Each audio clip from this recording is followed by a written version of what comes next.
So I want to welcome Natasha to the Green Lotus Lounge. Thank you for dropping by. I know everyone is so busy, but we're kind of just having a drop-in for conversation. Yeah, thank you for inviting me. I'm looking forward to this conversation. And Spirit just told me what to call these sessions in that meditation, and I forgot again. I'm a bit of brain fog today. Lots of brain fog. Right, okay.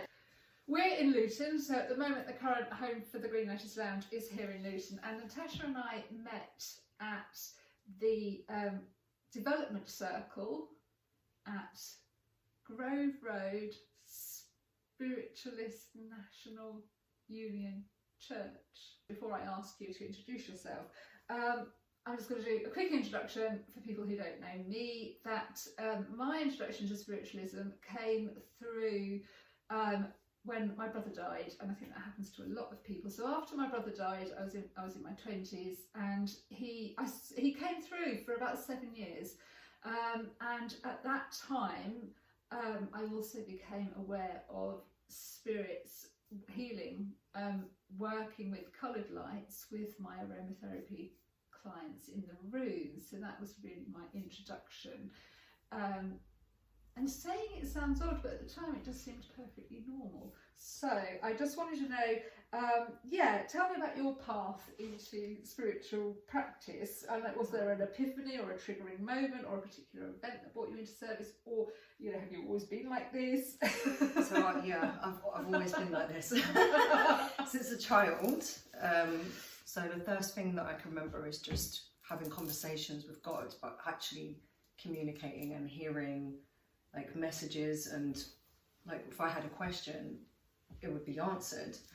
And at the time, like you'd hear the answer. Yeah, like a full-blown conversation. And at the time I just thought that was normal. I was only like about 5, and it was only as I got older, because I went to a Christian school, and when I started telling the teachers that this was happening, they was like, no, that doesn't happen.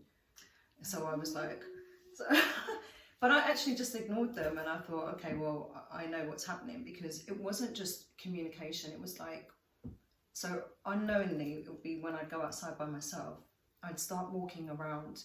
So I was living in like a council estate, and there wasn't much nature about, but there'd be like some bushes and some like greenery outside.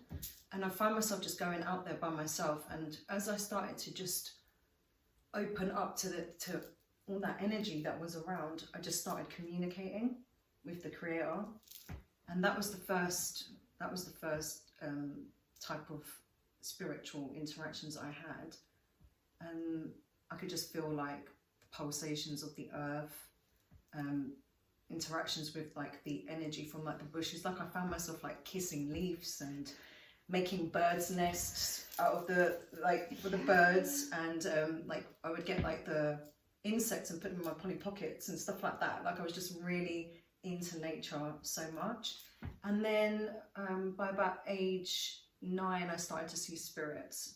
So first of all, I used to see like figures. That was basically the first one, and they were kind of like uneasy. I didn't really like it. But then I'd always pray, and I'd always get like this protection energy that just came, and then I'd feel fine. So that would kind of go away, and then I would just start seeing like random spirits of people, like a lot of elderly people and stuff like that, but they weren't doing anything. It wasn't like, like some people say that, oh, like these voices are trying to talk to me, or whenever these weren't trying to talk to me, they were just there. I was just seeing them. So that was that.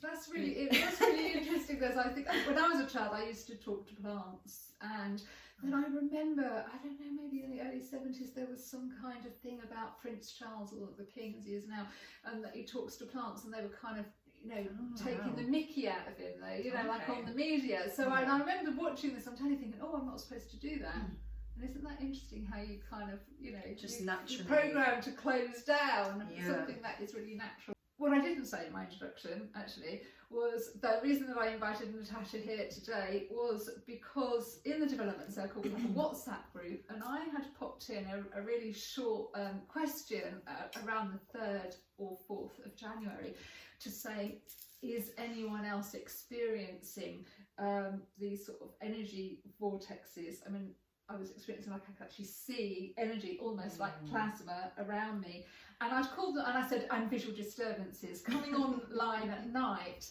And so for me, what I saw was all the like hairs on my arm were like little optic fibres, and they were just bringing in different colours through the layers of my aura.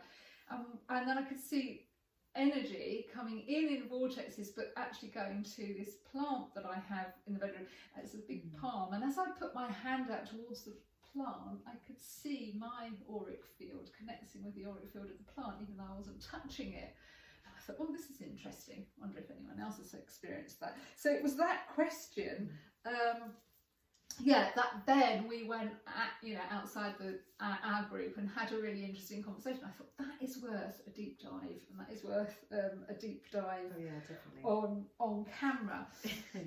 So I had said, I had felt that was like a sort of an experience of smoking DMT or an ayahuasca, where you're just aware of life, like you can actually see it.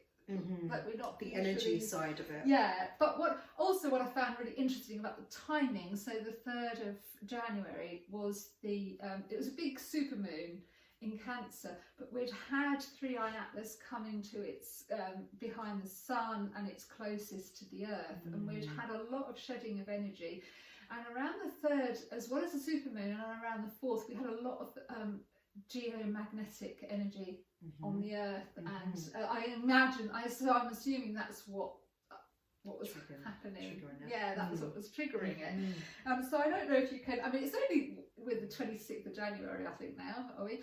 But it seems like such a long time ago. It does. It seems like 2 weeks ago. Honestly, the way the time is right now is really strange. Like it's very disorientating, to be honest.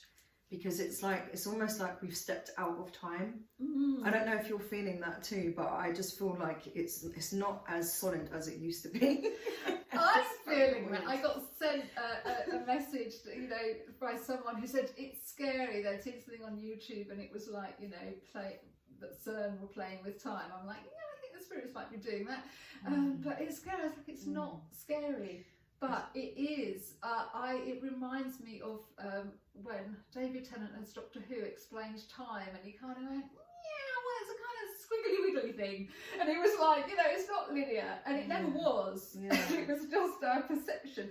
So from the middle of December, so from winter solstice, right, sort of through to around that time in January, can you remember what was happening for you around that time? Well, to be honest, because of my own kundalini awakening, I get these kind of weird phenomena go on with my energy body all of the time, but I haven't seen what you were saying, as in the energy is moving, like auras and stuff like that. I didn't see that, but I've been experiencing my own internal stuff that goes on.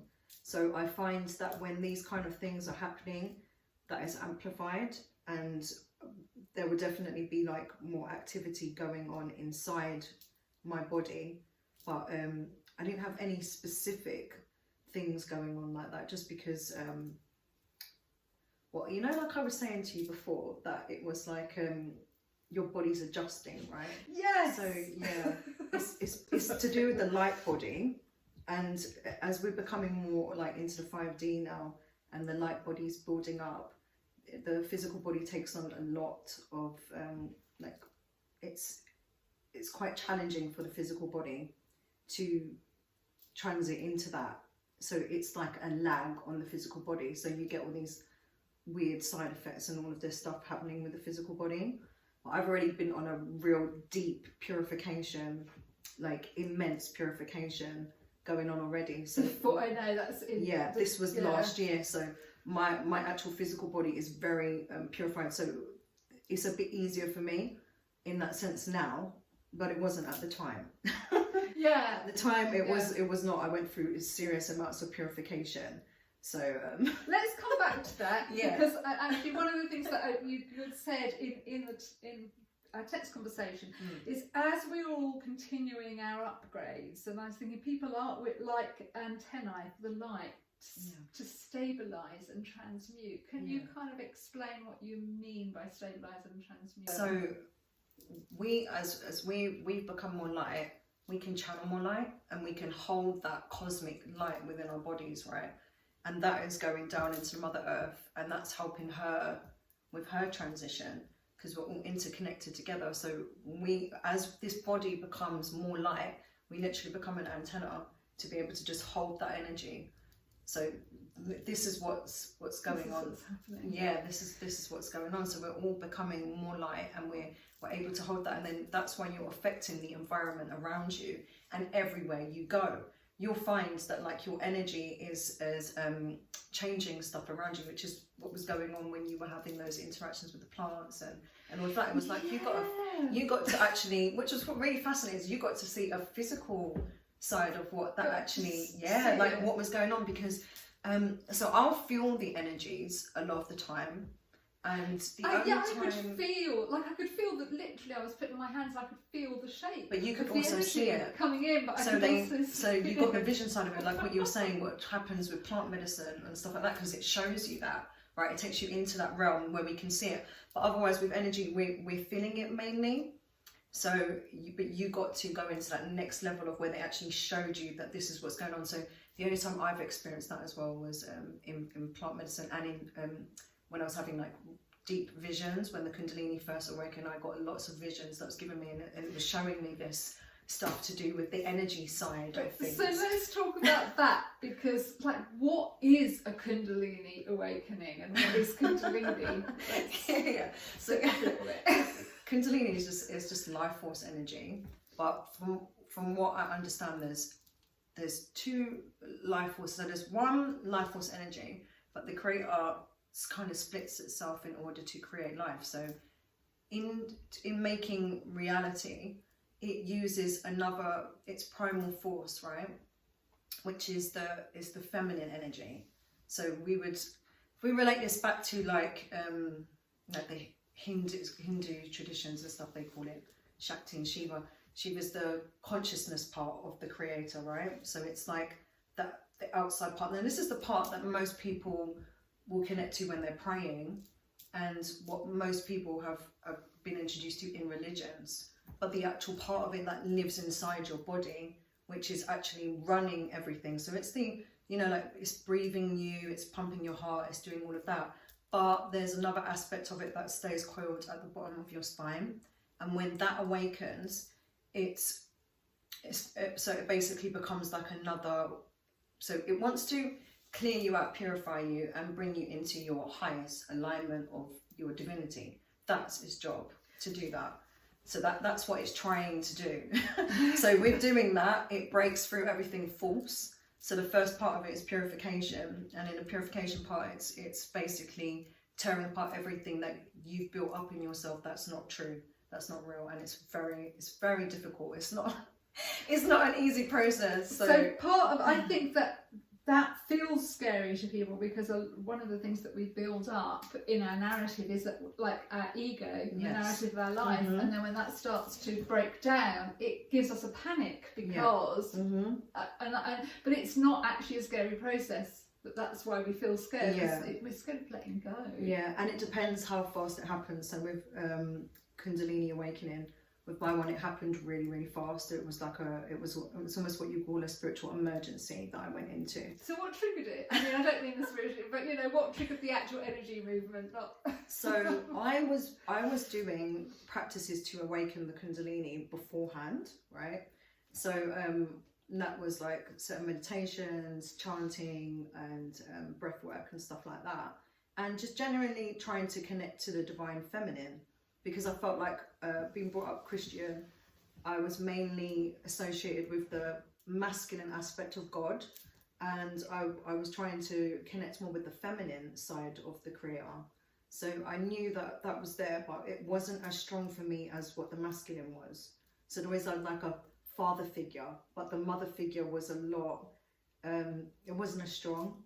So I was trying to build that up deliberately. So it was happening nicely. But then I had a situation, I'm not going to go into what it was, but basically I had a trauma that happened, like a deep fear that happened to me. that came real. And in this fear, it triggered my primal force to basically activate. Basically, this power said, no, we're not doing this. You're not going there. This is not an alignment You're with not who you going to are. fear. You're not, and we've got to get rid of this. This is not happening to you. And then so it awakened over like a 3-day period, and it was really intense. I didn't know what was going on, and I'd lost communication with my guides and with the creator to a level that I normally have. So I was quite. Oh, because you've always had that. Yes. So you were getting. So I couldn't connect in the same way because I was in such a deep fear. So I was in a really low vibration. So I dropped, and then I was just like, all I could hear was just like, I just knew. So I just went back to my heart, and I was like, no, like my connection with the creator is solid. It's been with me my whole life. Well, what you were feeling is being separated from the source. Yes. And most people live in a melee of days of being separated from the source, and I think that is so. Yeah, most of us.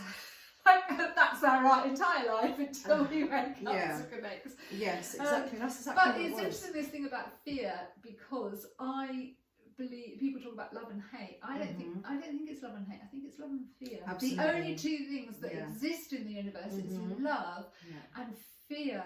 Stops us being in love, and fear. I don't mean in love with another person.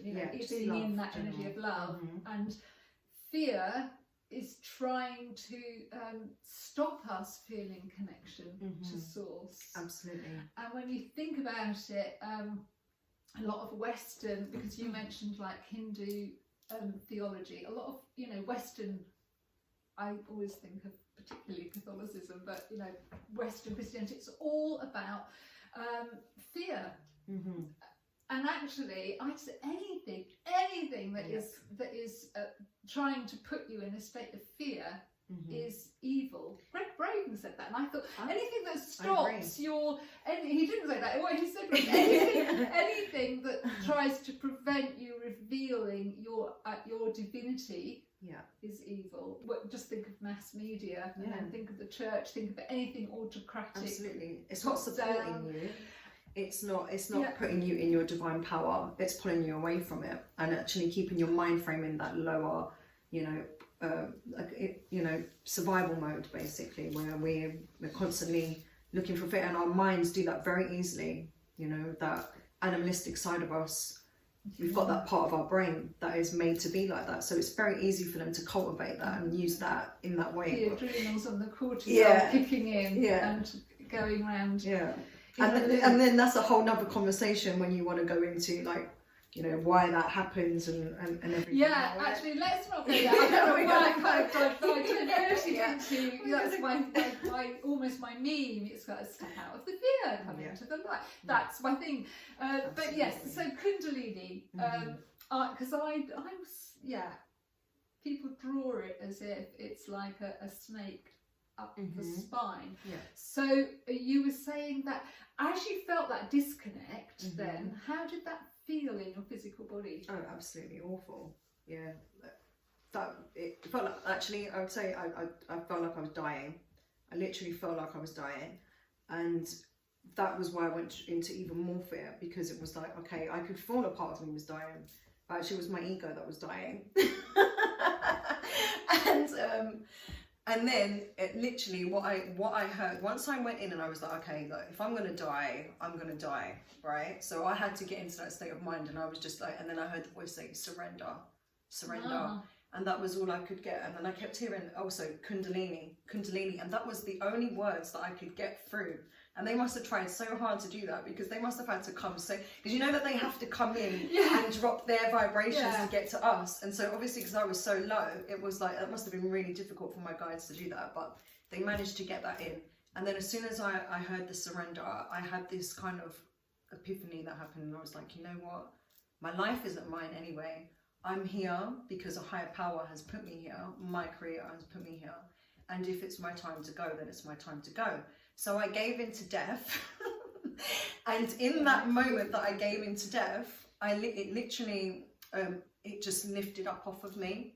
It went away, and then I had this whole vision that came in from sacred Mother Earth, where she showed me a vision of a heartbeat.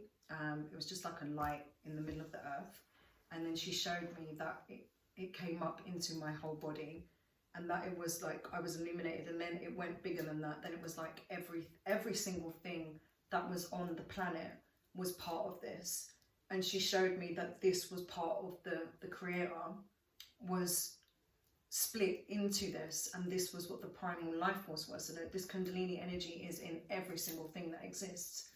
It's in, you know, the whole of life, and that's what it is. And it was showing that everything belongs to this power, and that this power has got control over everything, even though it feels like it doesn't sometimes. And you know, there's a lot of people that are, control. The word control sounds like... okay, maybe not control, but that it's governing everything, that it's given birth to everything. Like everything had its purpose of why it's been made.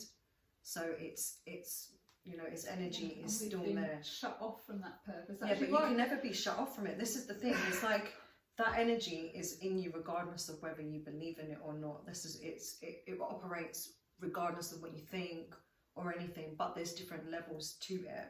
And obviously, like, just for you to live, your kundalini has to be functioning. But it's a different aspect of it that is buried when it becomes awakened.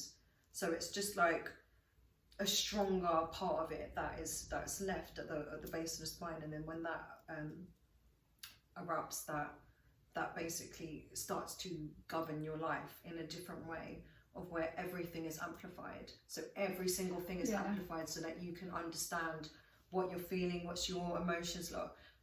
You know, as an empath, have you taken on other people's, where your you know, opinions of everything has come from. And what were we saying last night? Yeah, so you know, we live, and particularly our egos and the narrative stories of our lives are shaped by what other people think of us. Yeah. And then actually that's not who we are. No. But it is scary to then let it go. But as you were describing that experience, I was thinking of jumping forward to next week probably, or even in a couple of days' time. My absolute favourite pagan fire festival is Imbolc. Right. And the way I always describe that is like it's the darkness of the womb, or you're inside the seed. It's like, so it's a very, very dark place, but then suddenly there's a spark of light that penetrates that seed.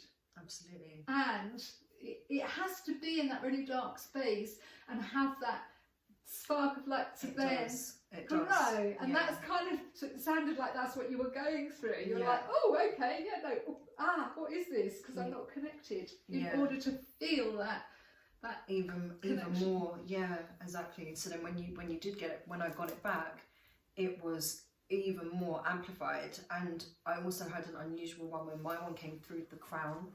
So normally it would come through the spine and it would raise up, but mine was actually going from top downwards.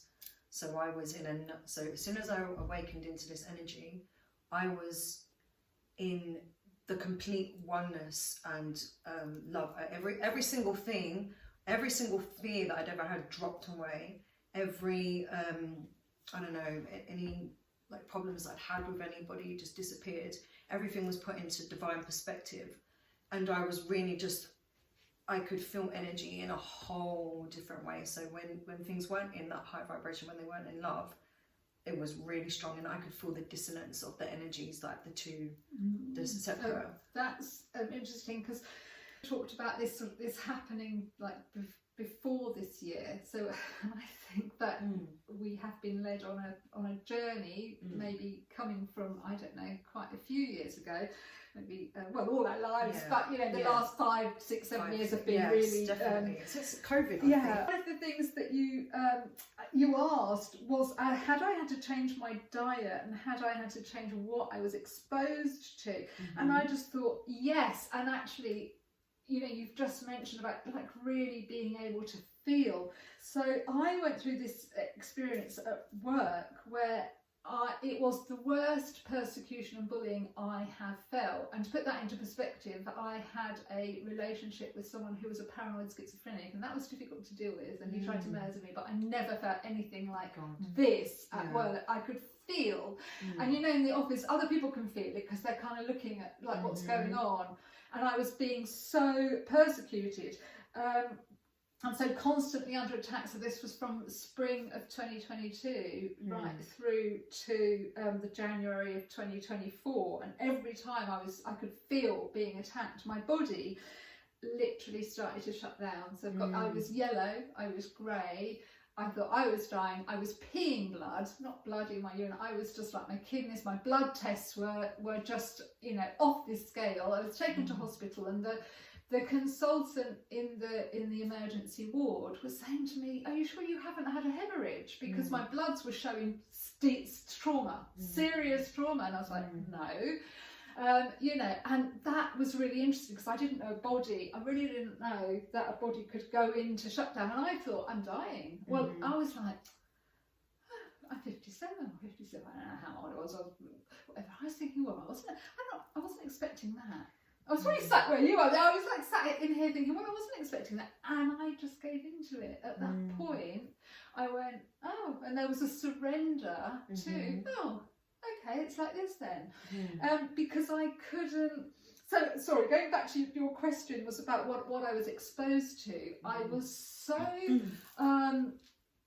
literally, I couldn't even have a candle on, so we have candles today. I couldn't have any flickering, I couldn't look at the screen. I was sat in here with the lights off and dark glasses, and if there was any chink of light, it was just making me either have whiteouts, have hemiplegia, like half body paralysis, or vomit, you know. And this went on right through from the October through to the March. And I couldn't, I mean, it was great, but I just surrendered. It's the same thing, I was just surrendering.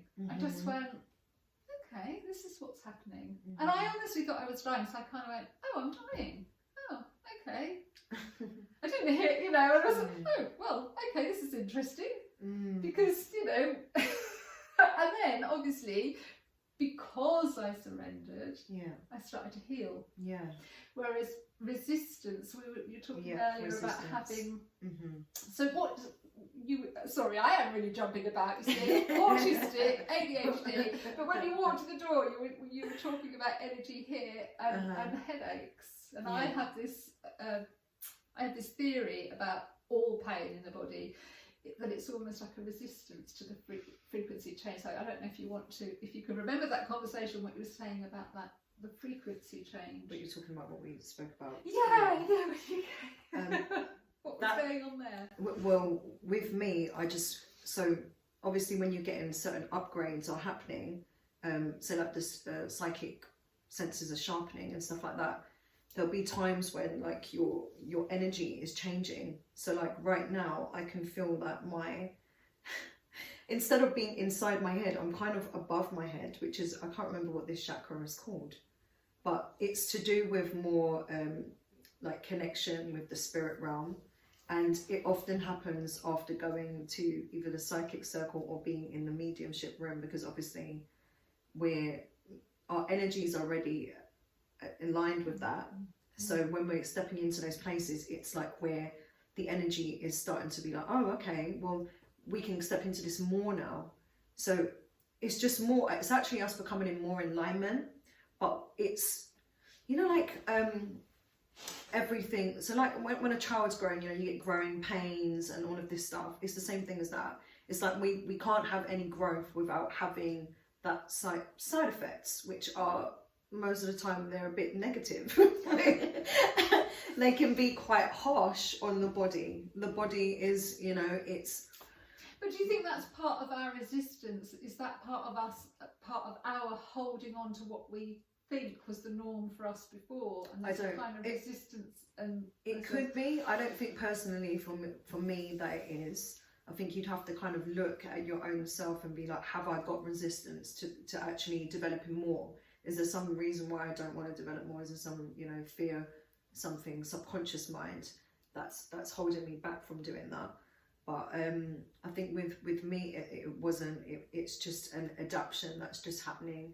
I've got used to it now. Frequency. It's just the change, because like I said, you've got to have some kind of side effects that comes along with the physical body, because it's a lot denser. So as it's trying to change, it just has to have these side effects, you know. It just can't be simple, like how it is in spirit, like, you know, with the because energies, we it's have a lot a easier. physical body. We have a physical body, and it's, you know, it's got so much going on in it, and to function it and stuff like this. And plus, it's also got set in its ways of, you know, what it's used to and all of this kind of stuff. Like, the body likes to be in comfort zone. The body likes to, you know, be comfortable and stay the same, and it will try to keep you like that, because it's just part of the brain that wants to keep us like that. So when we're trying to expand ourselves, it can be uncomfortable, as we know. Like, anytime you're trying to change something, it's not easy.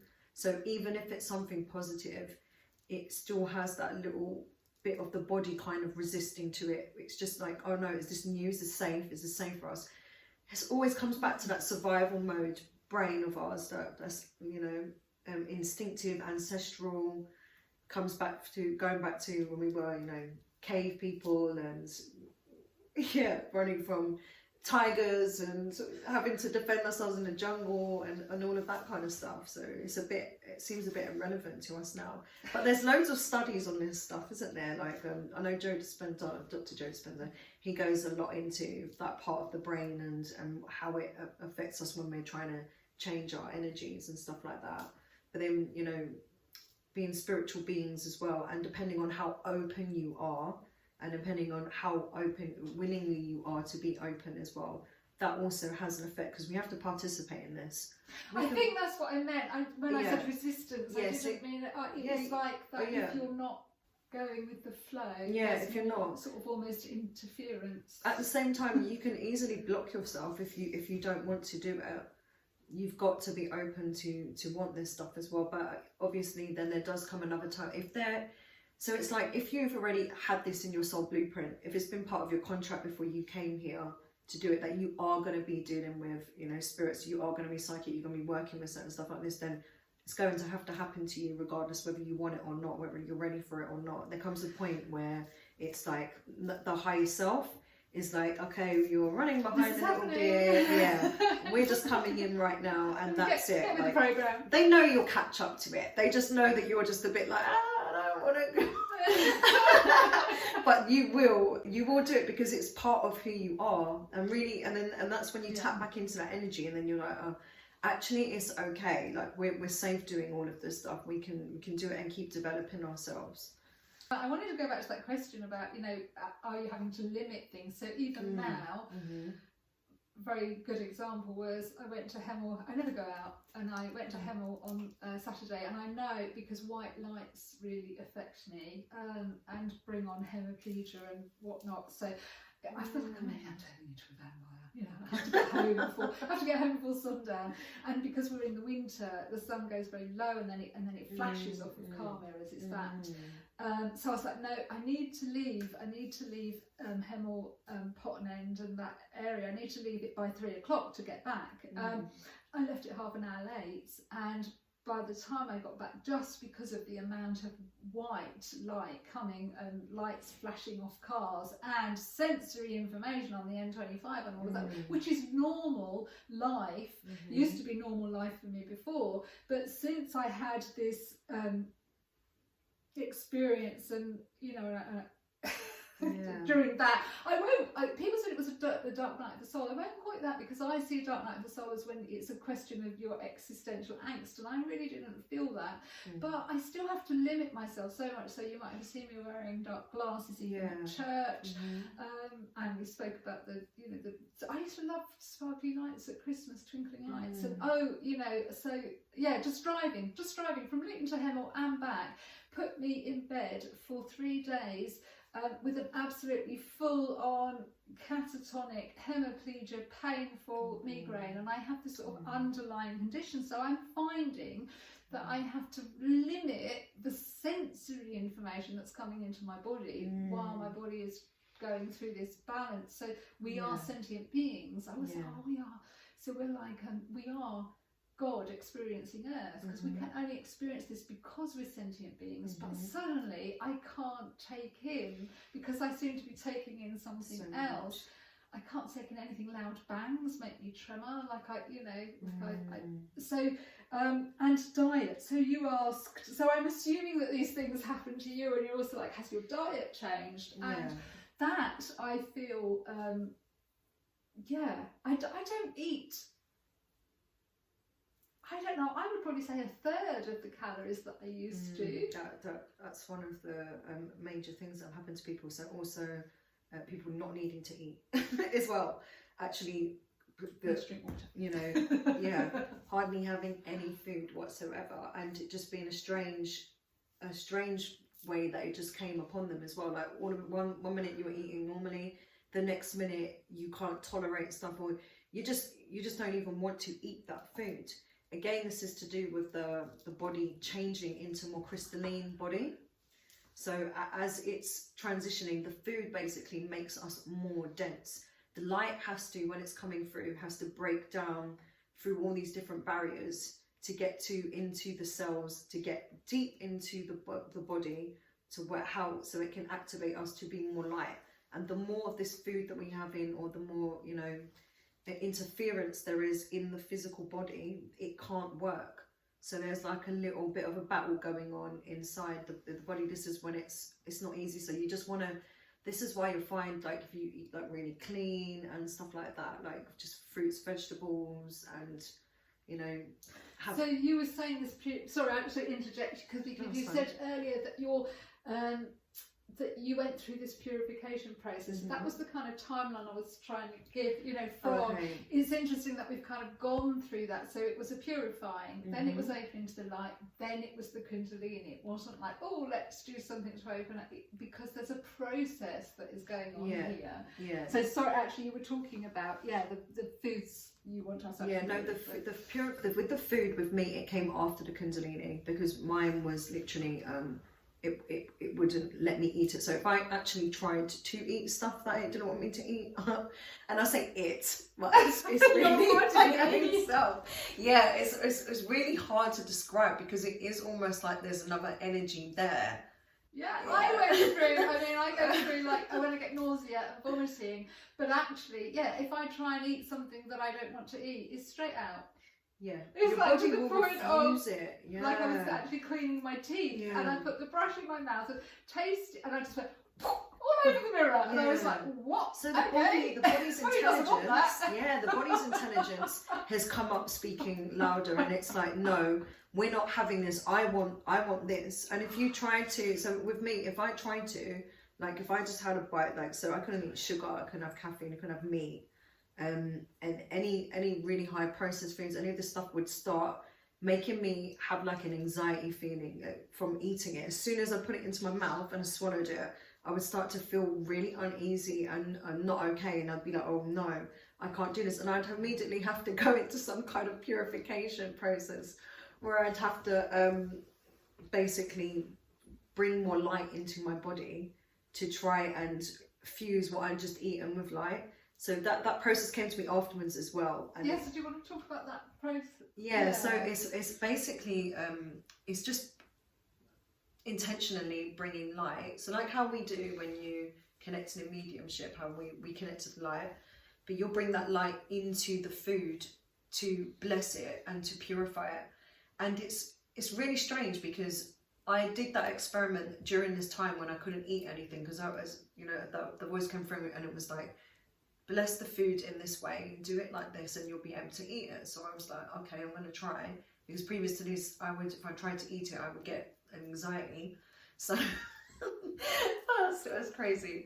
Well, it isn't crazy.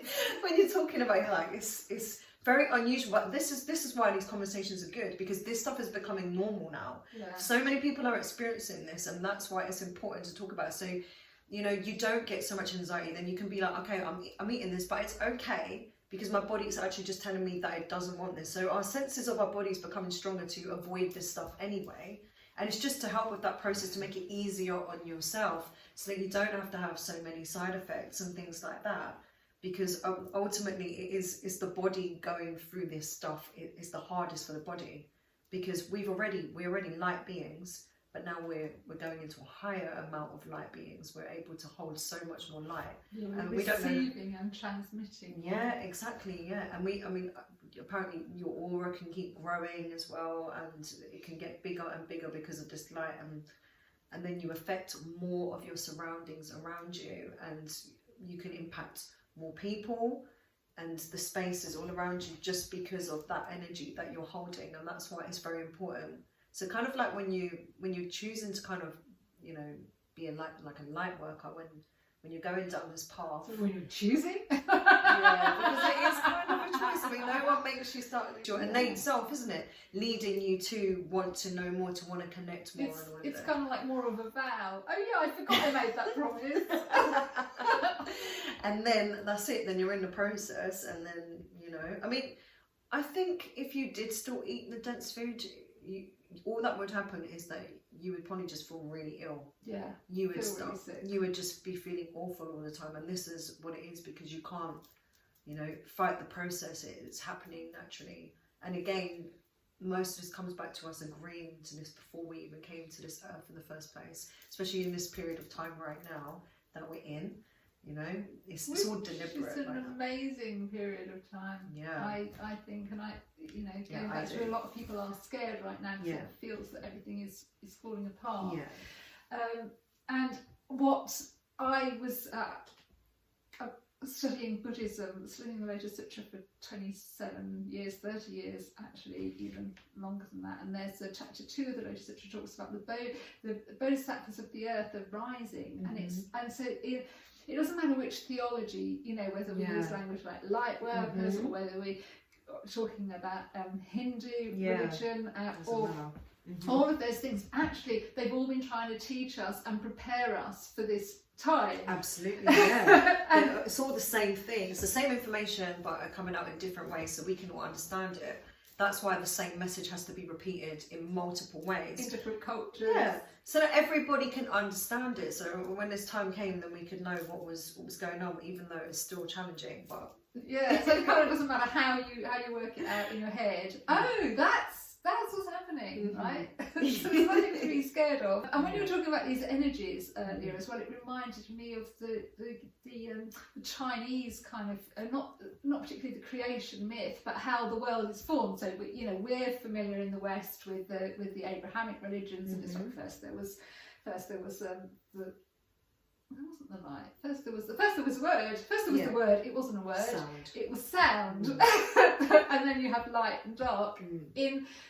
In Chinese you had this, and I forgot what it's called, but the one force, and it splits into two, and then it splits into the elements. So it then splits into, but the two is the yin and yang, which we often think as dark and light. So we get confused because we go, oh, love and hate, and it's not actually about that at all. But it's more like a divine masculine and a divine feminine, and then out of that creation forms the elements. So in Chinese medicine you've got 5 because they class metal as an element as well, whereas in Hedgewitch language you've got earth, wind, fire and water.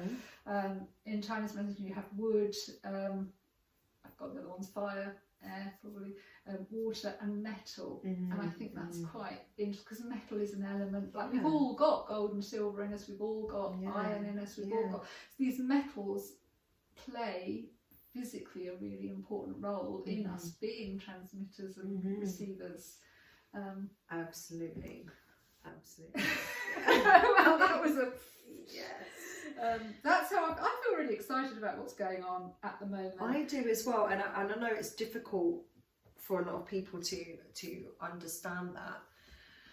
But I think if we just look at the earth in general and we just go back in history, it's just, there's always been, this darker stuff going on. It's never not been here. It's just right now it's in your faces and people can't ignore it anymore because it's part of the purification part of the Mother Earth, so that she can transcend. Because until we actually transmute all of this stuff, we can't transcend properly as a collective. Individually we have our transcendence, but collectively we're still a collective soul. And so we need to do this together And that is the rising of humanity into this other. So I'd want to come back to that word transmute, which you used a few times. Because one of the things that I want to say before that, because I know that a lot of people are feeling fear and they think there's more darkness. There isn't more darkness, there's more light, and it's illuminating the shadows. Absolutely. And you're seeing them. Yeah. So it's, if you're in fear thinking, oh, you know, there's all this darkness, it's actually just because there's more light and we're seeing it. We're now seeing all the crevices, you know, like the cobwebs in your house and what have you. Yeah. But you've used the word transmute. So how, I don't know why the word mission is coming to me. So going back to, you know, light workers or those sets of the earth took a vow before time to come and be. It's how do we transmute? So you've used this. So what is that process? How is that? So the job of us light workers is to hold the light, regardless of all the darkness that's going on. Not to ignore the darkness, but to understand its place in this transition. Because we cannot get to the next levels of stages without going through all of this. So this has been it's a difficult conversation to have, to be honest, isn't it? Because it's, you know, understanding the light and the dark. It's all part of that same energy, and it's been here for a reason to, you know, help us to grow. Because we can't really know how godlike we are until we're faced with all of this stuff that's which is like the opposite of it, basically. You know, you the more of that darkness that you experience and the more light you can hold, your soul evolves rapidly. Whereas, like, it's easy to be light when you're in light. It's very easy. It's not difficult when everything's grey and there's all this love and light everywhere. Then everybody can be like that. But for us to hold that love and light when we're immersed in darkness and fear and all of that, it's on another level of the soul. And it comes back down to it being, a learning ground. And this is where, like, different concepts of understanding, you know, like us as souls comes into it. Because if you don't have that soul perspective, then it's very easy to get lost in the suffering of the world, you know. This is why I like the analogy of the seed again, because there's something like within the darkness of the seed, it is almost like being in a comfort zone. Yeah. But if you stay just like that, and so the divine light is trying to seed life inside, but if you don't let it in, what's actually going to happen is you'll get sick. The seed will get sick and decay, and get mould and get taken over. Yeah, plus it has the roots which grow into the darkness, right? And the deeper those roots go into the darkness, the bigger they are, the bigger the tree grows in light. So this is what I'm talking about. So you can't grow in light without facing the darkness, is what is actually part of the process. And this is the difficult part, which most humans find really hard, because it is really hard. Again, this is not an easy place to come to. You know, Earth School is one of the hardest, is what they talk about. It wasn't an easy choice. We never came here to just, you know, be happy and to just experience only good, love and light. We can choose those things predominantly in our lives. That comes down to, you know, how much do we let this other stuff affect us internally, you know, so we can still have those energies. But most people will find that they will have that time of going through that darkness, because you're going to have to understand it and then come out of it again to be able to rise. So when I went through the last couple of years, that purification, it wasn't so much an existential angst or a cognitive dissonance, or when it was a cognitive dissonance when I was being bullied because I'm autistic, and then, you know, when you go into a meeting and someone says, they say this to your face, and then they tell a different colleague you're supposed to be doing something else. It was all like madness, like what is going on here? But the way I could feel it in my body was it was quite crazy, and I never because your mind was literally feeling like you were being attacked. The physical body got attacked, and they talk about this in like the quantum and stuff, don't they? You know, this is how entangled everything is, and we forget how much our mind affects reality. And this is a big part of understanding energy as well, and in the transmutation process, because this is what it's about, like learning how to deal with energy so that you can, you know, be okay, because otherwise we can cause ourselves loads of harm as well. So what it was doing was disconnecting me from source. Disconnecting you from source, but also like actually showing you what you were feeling. So because in your mind you were feeling this attack was real, it was an attack, right? So the body showed you, I'm being attacked physically, to show I could feel energy coming at me from this, wasn't as if they had a knife. I mean, it was really because some people are so sensitive like that. So when people are holding a really negative energy, and they so it's very dense, it's very dark, it's the same as light. So like when you shoot light at people, like when you do light work, like literally energy work, you're infusing people with light to bring healing or whatever you're doing, right? But people can do that with darkness too. And if you're sensitive and you're not shielded, and you're not, you know, standing in that power of yourself as well, then that attack energy can come through, and you're extra sensitive. It chips away. Yeah, absolutely. And then you're kind of. It does. Yeah. And then after that process, your higher self had to kind of come in and be like, you know, well, what are we doing with this? You know, that's why you have to surrender to it and just be like, well, this is what it is, but now I'm going to come out of it. And then so I had to get out of that environment. Yeah. It was very toxic to me. And then I had a message from Spirit through a third person, and they said, they said we had to, we had to get you out, we had to stop you, and before you got really ill. And I was thinking, well, it wasn't really Can you imagine? Actually, I was at very high risk of having, when I was taken to hospital, I was taken to hospital with suspected stroke and heart attack. So what they were saying is we needed to get you out of there until you had a stroke, or you had a heart attack, or until you die. So I was at huge, and I was at risk of my optic nerve was so inflamed, I was at risk of losing my sight. So I really had to just go, okay. That was more scary. The thought of living and losing my sight was actually far more scary to me than the thought of dying. I was scared. I was scared I was scared, and then I had to let go of the fear. Yeah. But then I realised, when I surrendered to the lights. Surrendered to the light, so then you could come out of that other process that was going on. Really, it's a false thing of the mind anyway, isn't it? It's actually a trick that this fear takes over you, false evidence appearing real.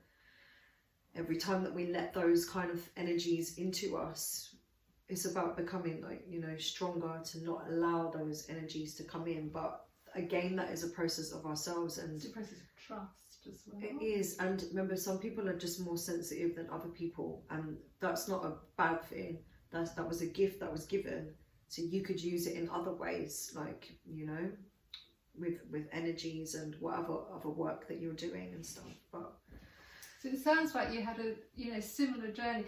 What was happening on the outside very different, but the crisis that takes you into that moment and the purification. I think sometimes people need to be pulled into that crisis to really awaken what you've been letting take power over you, basically, because we've been given that fear, the power to to basically pull us into a vibration that's not even true, that's not even ours. Because as soon as we did surrender to that, and we realized that, oh, hold on, we can be and we can have this other choice, and then you're choosing to stay in the light.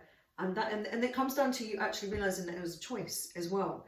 And that was what was quite challenging for me to realize, was that, okay, I didn't feel like this fear was a choice for me, because I felt like, oh, this is stuff that's happening to me in my life, right? And it was happening to me, but at the same time, I have inner power to be able to not allow outside circumstances affect my inner world. And that was the power that the Creator was trying to teach me.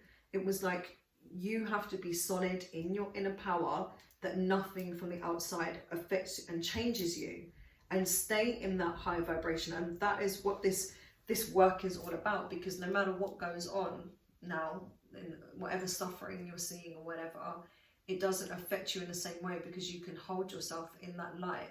Whereas before, I used to find myself, I would get affected by everything that was happening in the world. I was such an empath that I would physically, like what you were saying, you physically got hurt by outside things that were happening. My body was getting hurt. I could feel the energy going inside, and I'd be like, especially my solar plexus was really attacked, like a lot, by all of the stuff that was happening outside of me that I didn't realise. But again, I do feel like now that I've come out of it, I feel like it was an important thing to go through, and I know that it was part of the lessons learning to be able to be in this place that we're in now, because people have to, so, you know, like while a lot of the collective was not awakened to the stuff that was going on in the world, the darker stuff, right? Whereas a lot of the light workers were awakened ages ago to this dark stuff, and it was called conspiracy and all of this stuff. And we were having to go through it then, and people didn't understand. Well, now it's our time to hold the light while these other people go through the darkness, because otherwise the tipping of the balance of the collective would drop. So it's like a balancing thing, because a lot of the time people don't realise as well, children are holding the light massively for humanity, because they just manage to stay in that element most of the time anyway. They're staying in that higher vibration.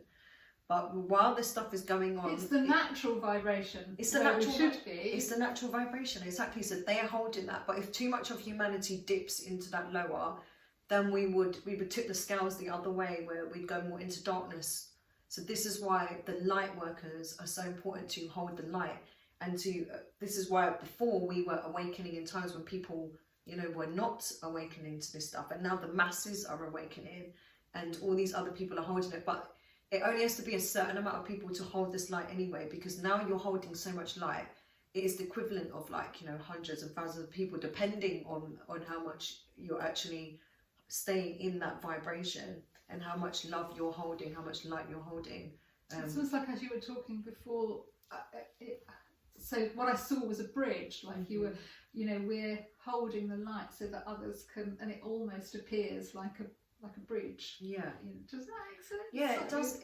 It's a bridge of light. Yeah. I see it as like little lights all over the planet Earth, and it's like, you know, like, but holding, connecting like a grid, and we're holding that. People are holding that light, and that's why it's really important. And it's actually really fascinating to, when I've been seeing this whole process go through, and I'm seeing people that were, you know, calling it conspiracy, and now it's been proven that most of the stuff is not conspiracy, it's been factual now, and they're going through that experience, and this is very difficult for them, because, you know, everything that they were choosing to ignore before, or, you know, override, is been chosen as truth now. So now we're like, okay, well, you guys are learning, and that's fine, we'll stay, you know, in our energy. There's been a lot of mass fear from 2020. People are still, but, you know, it is. And it goes deep. The rabbit hole is so deep. To hell with the fear. Yeah, exactly. And this is the thing, and you'll find that so many light workers got, you know, pulled into that rabbit hole, and the rabbit hole was so deep that you couldn't get out of the rabbit hole. Exactly. But you got stuck in the rabbit hole for a long time, and it was very difficult. Very, very difficult. You know, this is why a lot of people don't want to be on the planet, don't even resonate with being human. It's like this, because the differences between the two, between our innate nature and this false nature that's been created, is opposite. When people don't want to be human, or people often feel like they don't belong here, that sense of not belonging. But I have a funny story. I think I've said this on camera before. So, and this was way before COVID. So I was feeling a little strange. I don't know why. Anyway, I drove to Tesco in Baldock, and I'm taking that on purpose in case people know, because it's a lovely, lovely building. It's a big building on the outside. But anyway, I'm in the supermarket car park. There are other supermarkets are available, and I was watching this. I was watching a cat, and I was watching a squirrel, and I was watching a bird, and they were just being and enjoying life, you know, prancing around doing whatever they were doing. Or the cat was just found that one spot of sunlight, you know, to sleep. I was just like, okay. And then I watched these people, these humans, coming out of this building, sort of carrying like bags and shopping and walking up to these metal boxes and opening them up and putting this stuff in these metal boxes. And I was watching this and thinking, they're very peculiar animals, aren't they? Why can't they just be like, it's very peculiar? And I got out of the car, and then I went, oh my God, I am one. I just completely forgot that I was a person. Yeah, but it's true, because the animals, again, they don't have this struggle of not knowing who they are. They just stay in that state that they were made in, and it's permanent. And again, they're holding the light. I was just seeing that and seeing how ridiculous we look as animals. Well, this is how, you know, but it's true, because we don't realise sometimes how, you know, how distant we've come from our divinity. We don't know how much the ego has taken over, and then all these different structures that have been put in by society and that's been built over time. There's so much. Any infrastructure, anything that is preventing you reveal your divinity. Absolutely. This is, you know, and I'm going to use that word, evil. Yeah.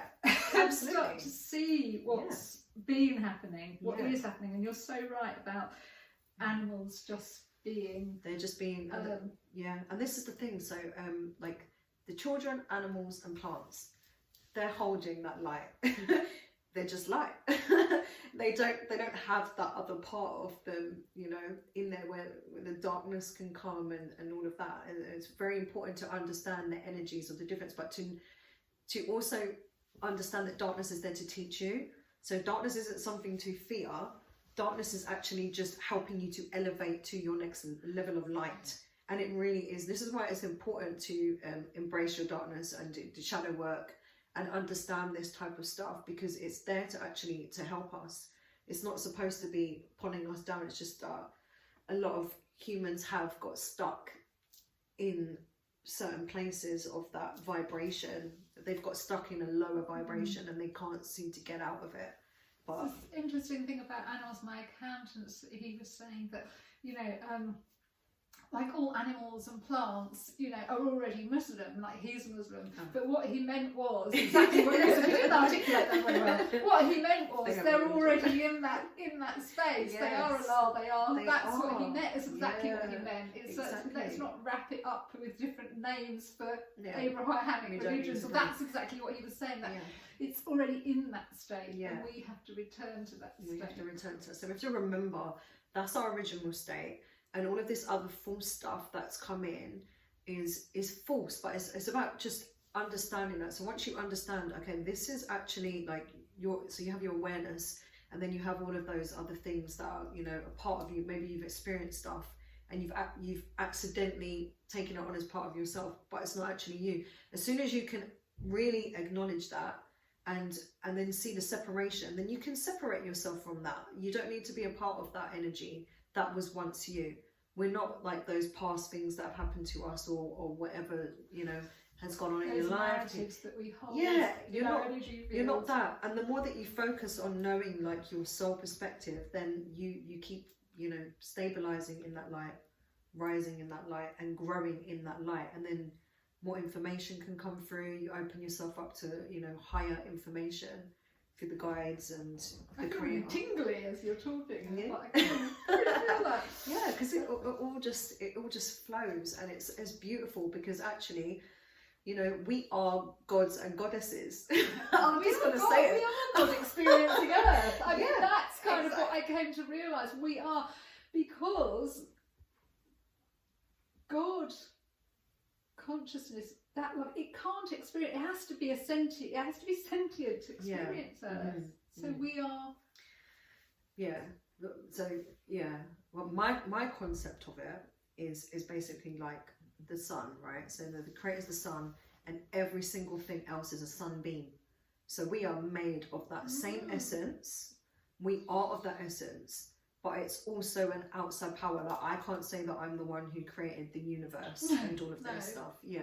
So it's like, to me, there is an aspect of a mother, father, creator that's actually one anyway, that is separate, but it's inside me, and it is me, and I'm inside it, and it's inside everything, and it's everywhere. Yeah. And that is what it is, but it's, yeah. And the animals and plants haven't forgotten this. No, they haven't. That's why we are human, because we've been given the choice and the free will to get pulled away from our divinity or to choose your divinity. And but people forget, because of the programming that's going on, and we're getting flooded with all of this stuff that's trying to pull us away from our divinity. People get really sucked into that. And if you don't have a connection with the other part of you, it can be really easy to think, you know, there is no other part of me. I am just this, right? And just these experiences. That just this weird animal in the Tesco car park. Oh my God. And it's very easy to go, you know, into just our physical senses and to just feed those parts of our animalistic mind and stuff like that. But the more the awareness of understanding, like where these things have come from, then you can actually cultivate, wait, that wasn't even mine. Like, I've been programmed with this and that from this place, that place, wherever. But you've been programmed so much, and it's about distinguishing what is actually true and what is programmed in order for you to stay in that higher. And like learning what is not my energy and what is not my emotion. Absolutely, because also that, as the empaths, which I always thought it was me. Yeah, it was all me. And I'm like, does that belong to me? And as soon as you have that awareness, it changes everything. And this is what I mean. So it's just about understanding what is actually going on and just not accepting everything and being like, well, just because I'm experiencing that doesn't even mean that that is part of who I am. Like, again, even when it comes to, you know, thought forms, we have thought forms that are floating about everywhere. And a lot of the time people are picking up these thought forms, and you might think that's my thoughts. It's not even your own thoughts. These are things that you're just picking up from outside of you as well. So the more that you understand that, then you don't have to take responsibility for everything that's going on. You know, you can just be like, no, that's not mine. That is mine. I need to deal with that shit. Yeah, that is yours, exactly. Well, take responsibility for it, and then you can transmute it, and then. So I'm just going to come back to that again. So one of the things that I was thinking. It's because I was thinking about the word transmute. Right, you use that word again. I do. You do. I do use that we word can transmute that. Because transmutation is what it's all about. This is what we're doing right now. We are transmuting energy into higher energy. That is all it is. And as we transmute these lower ones and we understand what they are, then we move on and we keep rising up, rising up, rising up. And this level of rising up, you know, Christ consciousness, Buddha mind. Yes. Yeah. Yeah, I'm bringing it. Yeah. Back down to earth. That is what, honestly, that is what it's about. No, the irony that I keep looking at a screen hasn't gone out of my mind because we live in screens and we're not living in the real world. Well, I wanted to kind of close with maybe a couple of suggestions about people watching this, how they might reach out to you, or what little gems you might leave them with. For example, my little gem, and I used to be a media lecturer, so lecture on the media, cultural. That's my academia. And my thing would be, throw out your television. I used to work in the television industry, is what I'm trying to say. Throw out your television, because there is this constant drip feed of negativity and toxicity. Absolutely. And it is creating a very heavy energy field. So as well as thinking, you know, you can be thinking thoughts that are not yours. They've been planted there, you know, by the media, other people's narratives.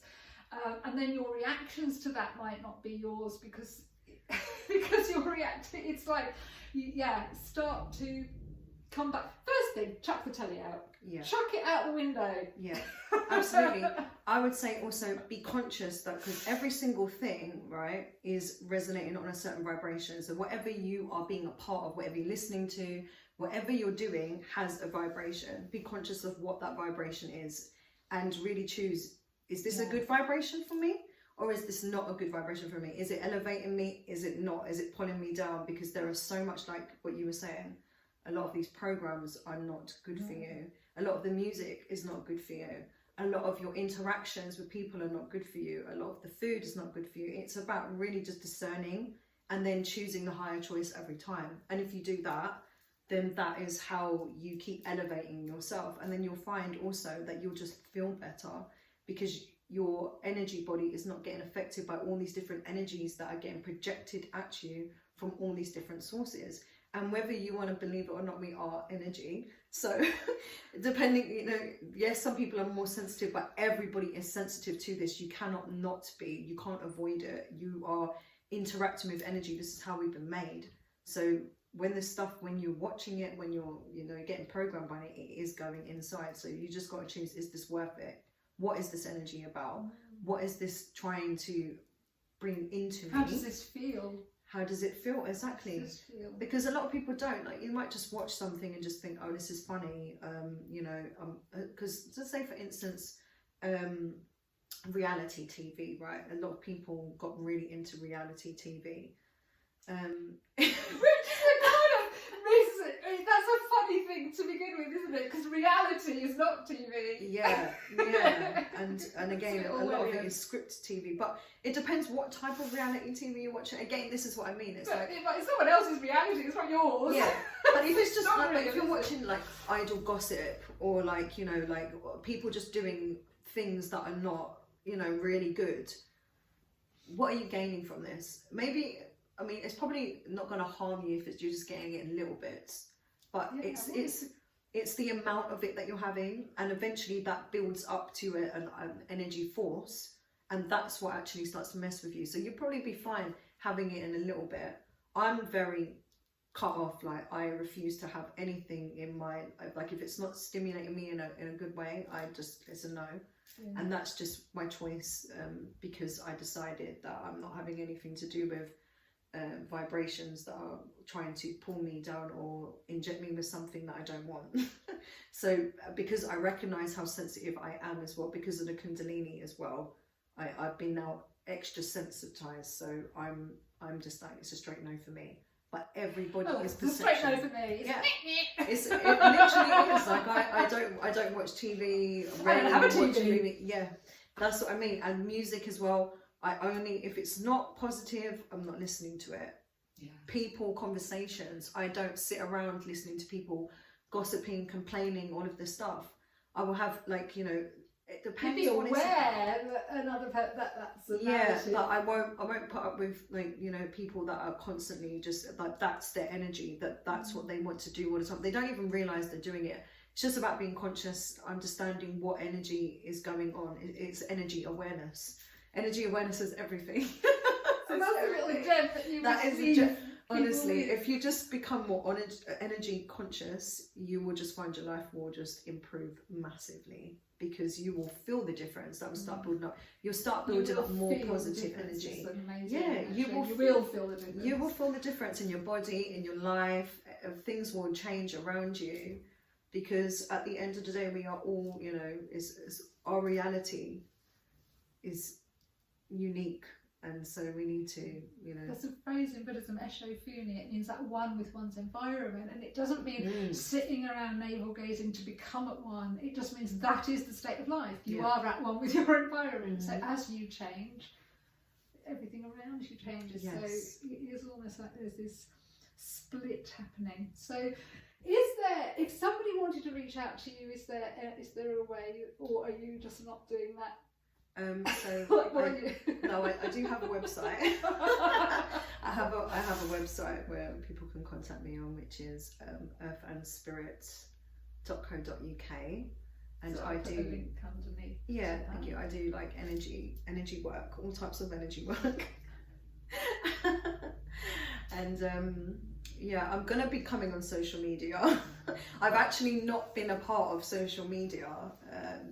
That has been something that I've been struggling to kind of grow into. Yeah.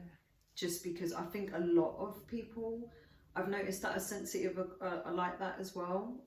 I think I've just kind of avoided it myself. I don't really go on there too much. You made those choices, you know, whereas what happened to me was I didn't have a choice. It was like, no, you can't even have a flicker. You have to shut Oh, down. okay, And I had to shut down for months and months and months, probably about 9 months. Time it takes to make a baby. I was just like, I can't actually. I couldn't even scroll myself with my own But then this is the thing. It's like anything moving, anything coming at me. Forget the content and narrative. I couldn't actually even have. But then that's why then your noise, inner attunements though just get louder though, don't they? When you're not distracted by outside stuff. So this is what it is. It's like stimulation coming from where. So with social media, you kind of, you know, like I'm on Instagram and stuff now, so you can filter it a little bit from what you're not going to get exposed to. So now I'm getting more of the stuff that I want to have on there.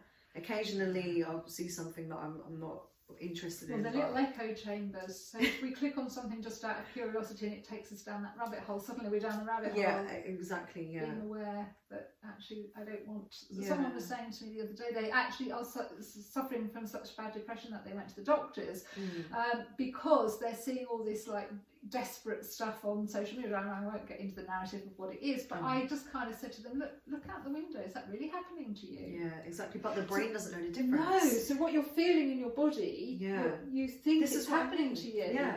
They were saying that, like, you know, like with our human selves, we wouldn't be exposed to, you know, hardly anything. We're just living our lives. How much exposure of things would you have? It wouldn't be nowhere near the equivalent of what we're getting exposed to now. This is why we don't know the repercussions of social media and having all this exposure.